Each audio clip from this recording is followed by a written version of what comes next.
children up for adoption. We should be the safety net for when the family begins to have some challenges. Addressing the root causes of dependency is essential, as our goal is to shift the focus from merely providing aid to fostering self-reliance.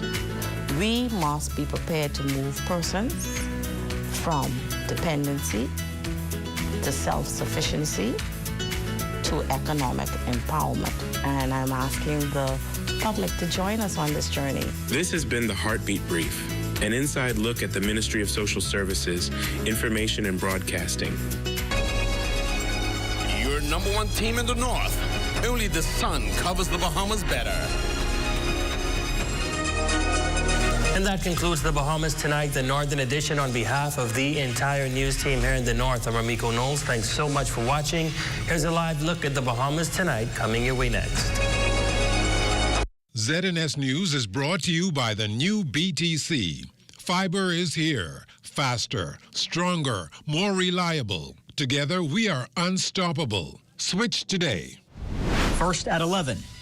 Recent research has again pointed to the link between the disorder of gambling addiction and the prevalence of suicide rates. We hear how the data is impacting the considerations and concerns of policymakers.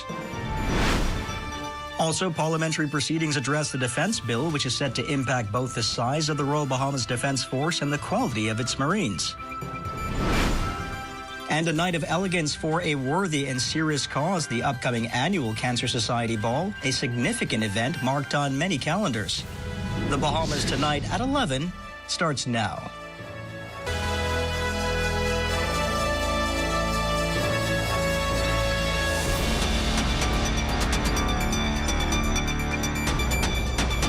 Good evening, everyone. I'm Royson Jones, and this is the Bahamas Tonight at 11. Welcome to the broadcast. Gambling addiction emerging as a critical public health issue here in the Bahamas, with research indicating the disorder is linked to the prevalence of suicide. For instance, studies suggest individuals struggling with gambling addiction are significantly more likely to experience suicidal thoughts or attempts, raising concerns about mental health support and addiction treatment in the country. Diane Dorset leads us off tonight at 11. When it comes to gambling, you would ever and never ever hear somebody really willingly admit to it. That's why they call it a silent addiction. People stay hidden, all right, because the stigma that is attached. They have it as you're irresponsible, you're worthless, you should know better, all of those sort of things. And I say I can speak personally because I am a recovering person from gambling addiction, and it's now 15 years. Gambling. Widespread in the Bahamas, with gaming houses and online betting platforms making the ever-popular pastime that more accessible. But for some, what starts as entertainment quickly spirals into addiction, leading to devastating financial loss, strained relationships, and in some cases, even suicidal thoughts. A study conducted by the Institute of Public Health in Ireland found that between 22 and 81% of problem gamblers in treatment report suicidal ideation, while up to 30% have attempted suicide. Research also suggests that gambling addicts are 15 times more likely to die by suicide than the general population. While the motives have not been made public, there have been a rash of suicides and attempts both here in the capital and Grand Bahama. The majority of the victims, males. We estimated roughly there would have been 2 males for about maybe every 15 male that came in who was struggling with both a substance disorder as well as a gambling disorder as well. So be honest with you, I think the number is much higher. A lot of people mask their gambling use. All right, and the disorder in particular. In the Bahamas, medical professionals say more attention needs to be given to gambling addiction as a mental health disorder. Dr. Sean Knowles, medical officer at the Bahamas Department of Corrections, says the topic need not be taboo. It also stresses the importance of us being our brothers and sisters keepers. And I'm thankful, for example, colleagues, co-workers who would have brought persons to me because they recognize he or she is not their normal self. They're withdrawn, they look tired, they appear, be crying all of the time. That's when you recognize that, hey, someone is going through something, let me take action to help them. And at the end of the day, we can reduce the amount of mental health disorders that we're seeing and give people a fighting chance at life. According to Senior Nursing Officer Dean, 17 to 20% of persons who commit suicide have a substance or gambling disorder. Anyone seeking assistance is urged to contact their hotline at 242-323-2763. Royston? Those details significant. Thank you so much. Now to the proceedings of the House of Assembly, where the government advanced legislation to address attrition issues and inequities in the system relating to the retirement of Royal Bahamas Defense Force Marines. Government leader in the lower chamber and National Security Minister, the Honorable Wayne Munro, opened debate on the Defense Amendment Bill in Parliament Wednesday. He noted that the legislation will facilitate the size of the Defense Force being increased to optimal levels, particularly given the broad scope of its responsibilities, which include protecting the country's borders and assisting in times of disaster. A number of requests for Marines of various years of service to retire from the service. I'm confronted with any number of Marines who are submitted to me for warrant punishment for dismissal from the force. Many who, because of injury, leave the service.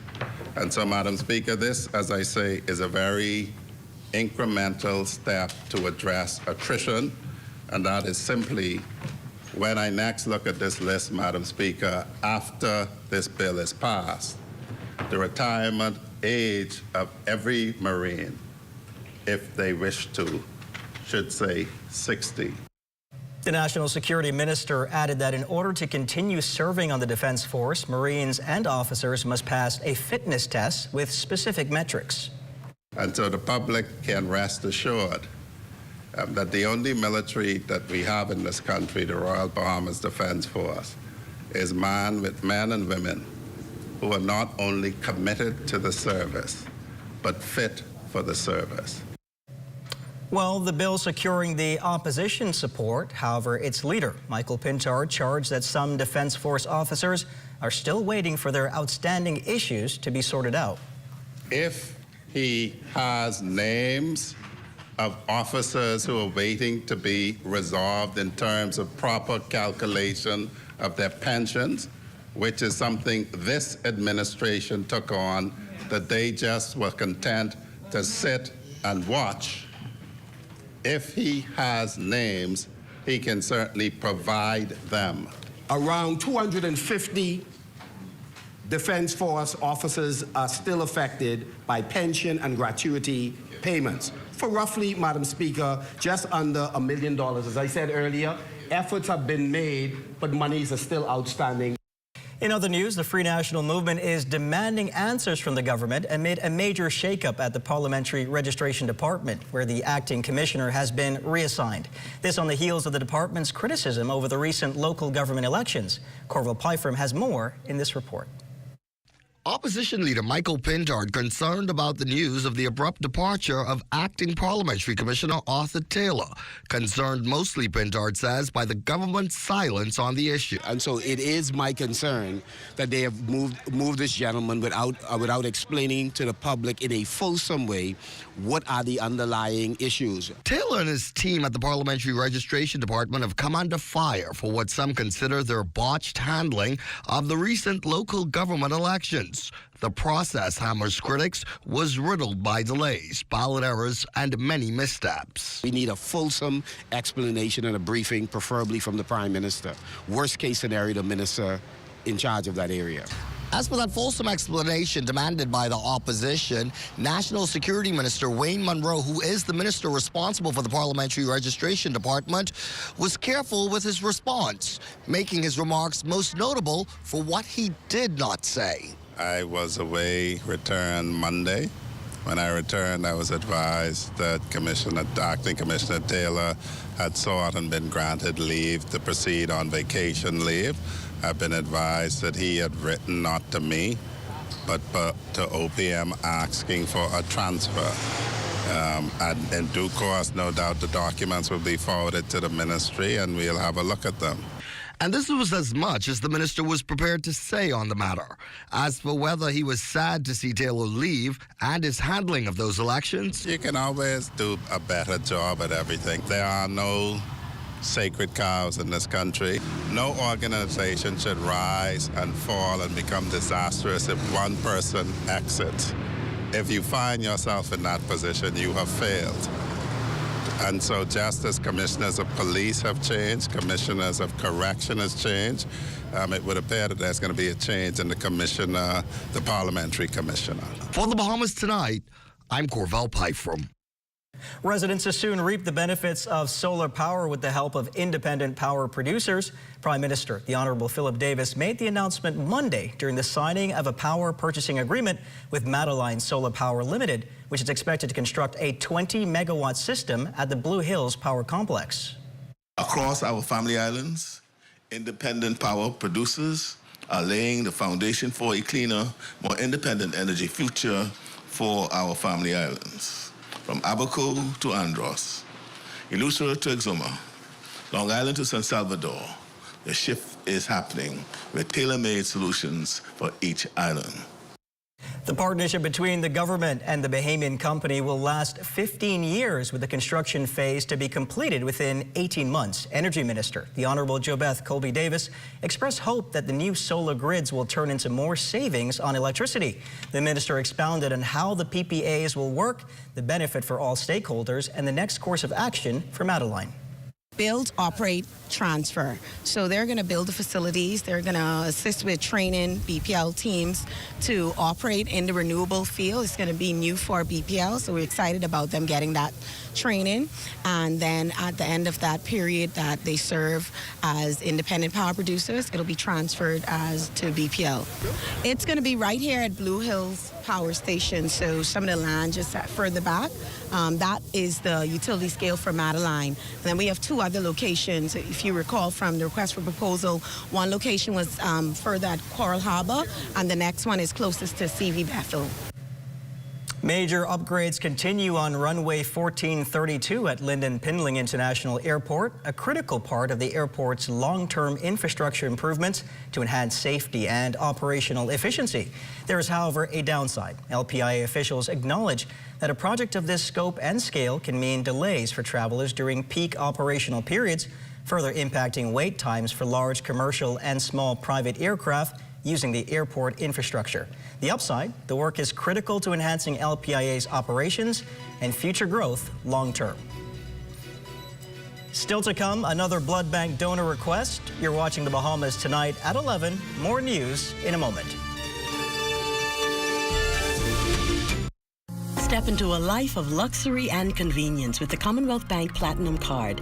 From earning premium cashback rewards on every dollar spent to enjoying comprehensive travel insurance, shop with confidence, knowing your purchases are protected. Our Platinum Concierge service turns your requests into reality, wherever life takes you. Let the Commonwealth Bank Platinum Card be your passport to exceptional experiences. Commonwealth Bank, leader in personal banking services. Here at Immigration Care Service, you can trust us, especially if you have experienced issues or problems with the U.S. immigration at the borders. We'll do our best to provide options and solutions to immigration roadblocks, so travelers can continue visiting the U.S. and residents can continue living their lives in the U.S. without worries. The best part? Our services are affordable and accessible. Take the mystery, confusion, and fear out of your immigration concerns. Contact Immigration Care Service today. This portion of the news is brought to you by Bahamas Striping Group of Companies, where safety is first. U.S. Chargé d'Affaires Kimberly Furnish is quashing concerns sparked by recent suggestions that many Bahamians could be in danger of having their U.S. travel visas revoked, and as many could also have their applications for visas rejected altogether. Furnish told reporters yesterday that these claims are baseless. She maintains that relations between the U.S. and the Bahamas remain strong.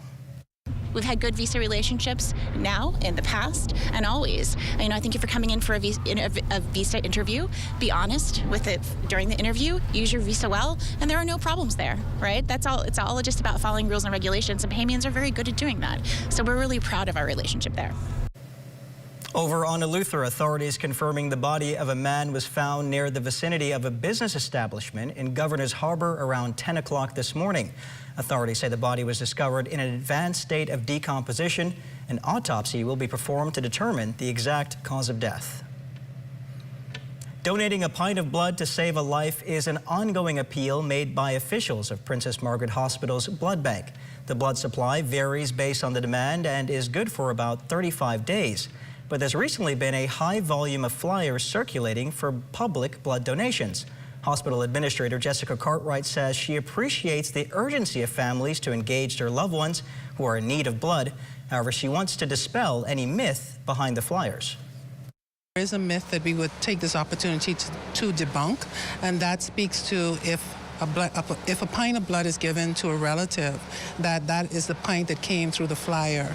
We don't prohibit and we don't pause the need, waiting on supply to come from a family member. So if there is a need for blood, we supply the blood. And what we're asking the public to do in those instances is to replenish the stock so that we can continue to be there for all Bahamians. According to stats, some 250 donors come into the blood bank to give blood monthly, and it appears that men are leading the volunteering effort. But Cartwright says just because an individual gives blood for the first time does not automatically make them a donor. There's a screening process first to determine your eligibility. And once you're eligible, we are happy that you will donate blood for us, and we ask you and continue to plead with the public to come back and donate again. The Bahamas and the United States have a long tradition of partnership, and one area where that partnership bears huge significance is the protection of our borders. This week, to mark this special relationship, the United States Coast Guard brought one of its most famed vessels right here to Nassau Harbor. Corville Pyfrom takes us on a tour. Take a good look at this vessel. It may not seem that eye-catching from the outside, but get a bit closer, or like we did, get inside, and you're bound to be blown away by this nautical jewel. This is United States Coast Guard cutter Lawrence Lawson. It's crammed quarters for a crew of 27, but what this vessel lacks in size, it more than makes up for in capabilities and scope. This U.S. cutter, the Lawrence Lawson, a part of the U.S. Coast Guard's fleet based in Cape May, New Jersey, has made the 1,250 nautical mile trek to call the Nassau Harbor home this week. The ship, first commissioned in 2017, carries out emergency response and rescue operations, and its crews have participated in some major disasters out in the water. Lieutenant Nicholas Camwella, Lawson's commanding officer, and his crew recently invited my media colleagues and I on a tour of this vessel. We started on the bridge, where we were shown some of the vessel's elaborate high-tech, no doubt fast-speed communications. Believe it or not, this ship can be operated remotely.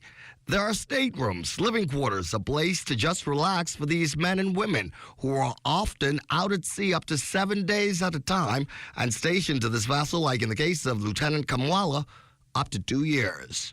But none of that seems to be an issue for these officers. They know their duties, and they all seem to execute them well.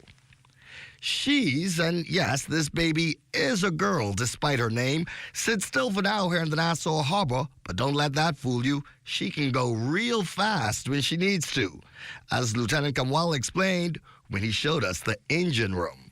I typically try to burn as much fuel as possible when we need to, and if we do need to get somewhere pretty quickly, I don't hesitate about coming up in speed to 25, 30 knots.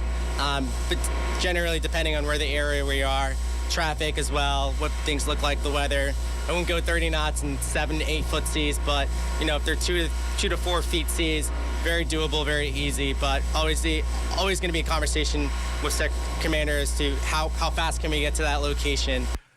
The Coast Guard has worked with the Royal Bahamas Defense Force for many years, and this visit of the USCGC, Lawson says U.S. Charge d'Affaires Kimberly Furnish, also symbolizes the significance of this partnership. 166 human lives saved from search and rescue operations, and over 2,400 illegal migrant interdictions, which meant that between the RBDF and the U.S. Coast Guard, we found illegal migrants and we got them sent home.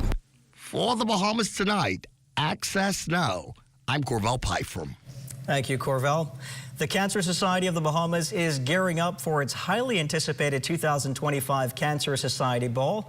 But behind the elegance is a serious mission, the fight against cancer, which impacts many in our society. Diane Dorset has that story.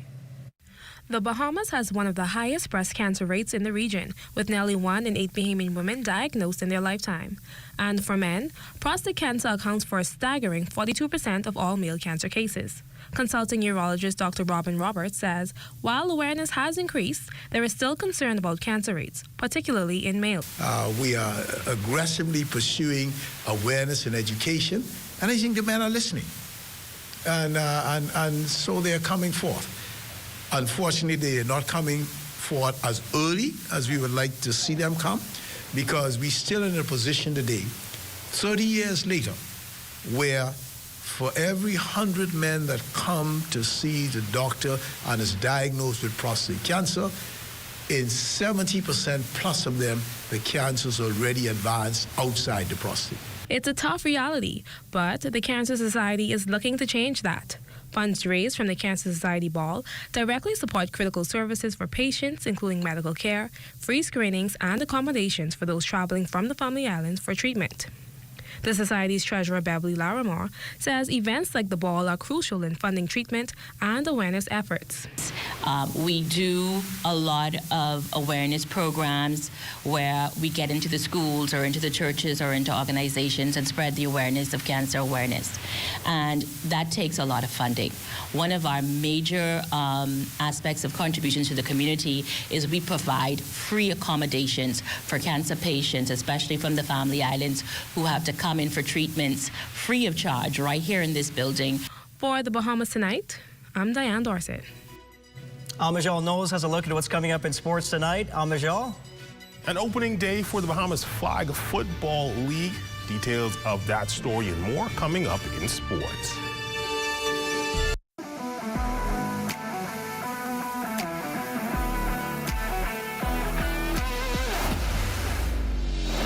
Bahamas Striping Group of Companies, we have been in Exuma now for the past 4 years, carrying out our paving program. A part of our company's philosophy is to do some work to international standards. So when you look at our paving division, we have a state-of-the-art lab to do all of our testing in-house, as well as a state-of-the-art asphalt plant with a trained technician carrying out the work on that site. The overarching goal of our company is to produce the work that we're doing in the entire Bahamas to international standards. We also make a difference by the training of our staff. We have a very intensive training program going on to where we are teaching our young men how to learn the art of striping. Being a young man myself, I've made mistakes in the past. I was given a second chance to better my life, and it's only fitting that we pass that along. What's important for us is giving them a second chance for them to get a skill and a career that could take them further in life.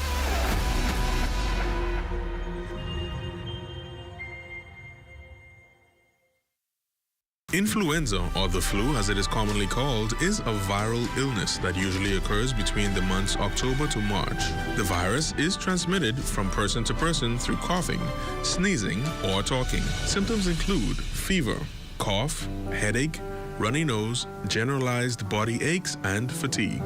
There is no specific treatment for the flu, and the symptoms usually dissipate after 3 to 7 days. Because it is caused by a virus, antibiotics are not used to treat the flu. Persons are encouraged to rest and drink lots of fluids. Panadol is recommended for fever and body aches associated with the flu. However, aspirin should be avoided due to the risk of bleeding. To decrease the spread of flu, persons are encouraged to get their flu shot annually and practice good cough hygiene.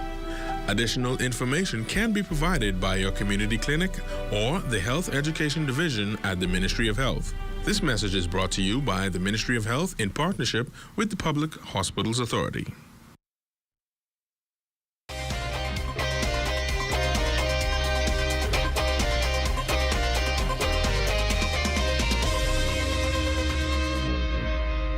Welcome to your Wednesday Sports Check, everyone. I'm Almajal Knowles, topping sports. Well, Sunday, it was opening day for the Bahamas Flag Football League at the field outside the old Thomas A. Robinson Stadium with a full slate, 5 games on deck. On the men's side, a rivalry renewed between the Renegades and the Hornets. This one would be a defensive battle that would go down to the wire. And after 2 tries in overtime, this one would end in a 6-6 draw. It was a tough day. Hats off to the Hornets. They played a really good game. We made a few mistakes that we need to clean up on. We'll be ready for next week. We played a lot of rookies today. A lot of injuries hurt us. But the guys came in and stepped in, and we was able to at least get out with a tie and not a loss. Look at some of the other scores from Sunday's games. The Lions would defeat Team Red Dot 21-0. The Predators and Avengers would also play to a 6-6 draw after 2 OTs. The Hawks would defeat the Aces 34-6, and the Wildcats, they would shut out the Lady Avengers 26-0. Now this season, the new administration revealing that fans won't necessarily have to wait until Sunday to watch their favorite teams on the gridiron. On the 28th of March, we have Friday Night Lights. Yes, I said that correct, Friday Night Lights. So it's going to be introducing football at Friday night under the lights. And we know a lot of players aren't used to playing under the lights, but this is something new we're going to be introducing under this administration. And we just want to bring that feel and something different to football. Basketball news, Grand Bahamian Paul Green helped the second-seeded Southern New Hampshire University Penman to their second consecutive Northeastern 10 championship tournament title. Green scoring 18 points along with 3 assists and a pair of rebounds and steals in their 72-71 overtime win over the 5th-seeded Pace University Setters. Thankful for the competition and God's grace that we was able to complete a game with no injuries. But what a game! At the last minute of the game, and I wasn't sure who was gonna be a winner or what's not. But me and Kurt, the dude with the game winner, we talked underneath the basket, and I was like, bro, I'll live with you taking the shot, because he wanted to take it, and shoot, I got the ball, I got him space, got him open, and he did what he did and hit the shot, and unbelievable. Couldn't believe it. Still in disbelief. Green also speaking on why he chose to commit to Southern New Hampshire.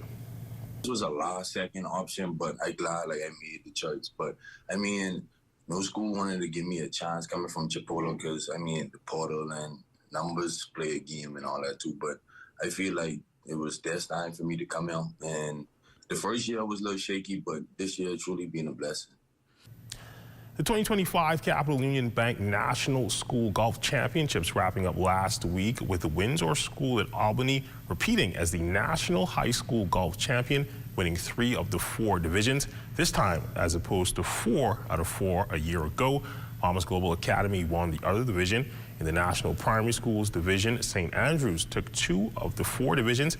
The event expanded its reach this year as teams from Eleuthera and South Andrews participated.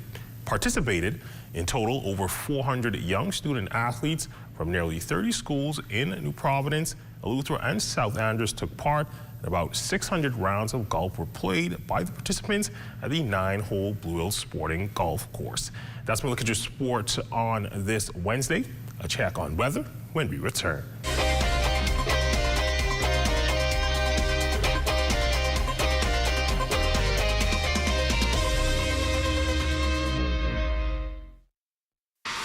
Mario. Hey Dale, what's going on? Have you seen ZNS new digital platforms? No. Let me go check it out. Good day, Bahamas. I'm Devontae Hanna, and this is ZNS Digital, where we cater to your news and entertainment needs. Are you a foodie? I thought so. Then look out for Digital Bites. Shining a light on Bahamians and the good that they do, ZNS Digital is home to the sunshine. Keeping up with the latest trends, our original content will keep you entertained. Yeah, that's cool.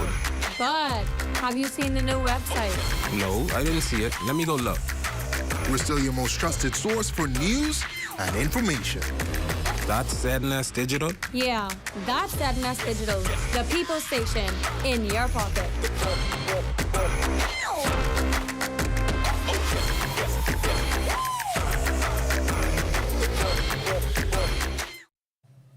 It's time now for a weather check with Chief Meteorologist Basil Dean. Good evening, Basil. Good evening, Royston. We have dry conditions throughout the 700 islands, and that will be with us for a couple more days. But there is a frontal system on the way. It will come through Friday morning, bringing in some cooler temperatures, but very little rainfall associated with that frontal passage. And your temperatures around the islands this evening: Greenville Key at 68 degrees, Marsh Harbor slightly warmer at 70 degrees, 68 in Freeport, Grand Bahama, 73 in the Berry Islands, Alice Bimini at 74 degrees, and we have 72 in Harper Island. Roxanne Eleuthera 69, 71 at Otterstown, Cat Island. Black Point, Exuma, and Camp Space, St. Andrews at 70 degrees. Fresh Creek at 71 degrees. 72s in Georgetown, Exuma, Otterstown, Cat Island, San Salvador, and Rum Key, 71 degrees there. 72s in Ragged Island, Clarence Sound, Long Island, and Crooked Island. Betsy Bay, Maguana at 71. Very warm in Acklands at 76 degrees. Matthew Tanya and Agua 75. And the Turks and Caicos Islands also at 75 degrees. And your forecast tonight, we're looking at clear skies, cool but pretty nice. Low temperature around 64 degrees. And tomorrow, pleasant with lots of sunshine. And the forecast, a high temperature will climb up to 80 degrees tomorrow. Extended weather forecast, nice weather right through the weekend, despite the fact that that frontal system goes through on Friday morning. As we said, very little showers associated with that. So we'll have an abundance of sunshine right through Saturday. Come Sunday, a little bit of cloud moves into the forecast area. That will be with us through Monday. But then come Tuesday, we'll see some gray skies with some scattered showers developing as temperatures get a little warmer, climbing back up into the 80s. Royston? That sounds excellent. Thank you, Basil. Well, that does it for the Bahamas tonight at 11. Thank you for continuing to make ZNS your first choice for news and information. Only the sun covers the Bahamas better than ZNS. Thank you for watching, and good night.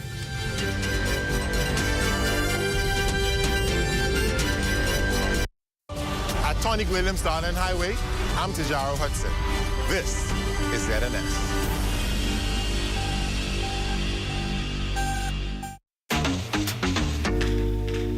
Yo, Ash, peep this, babe. I got that magic joint down now. Please, Will. The last time you showed me a magic trick, it took 2 months for my